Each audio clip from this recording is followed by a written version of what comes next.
শীতকাল মানে বাড়িতে বাড়িতে পিঠের উৎসব, তাই আমাদের বাড়িতেও হচ্ছিল চষির পায়েস। ফার্স্টে ময়দা মেখে নিতে হবে, ময়দার মধ্যে লবণ চিনি তেল কিছুই দিতে হবে না। তারপর হাতের সাহায্যে ছোট ছোট করে কেটে নিতে হবে। তোমাদের কাদের কাদের চষি ভালো লাগে আমাকে অবশ্যই কমেন্টে জানিও। আর আমার তো খুবই ভালো লাগে।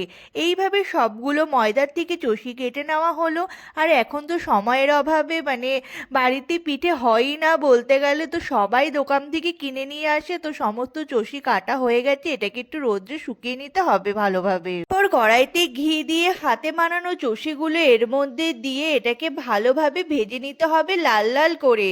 তারপর এর মধ্যে দিয়ে দিতে হবে পরিমাণ মতো দুধ।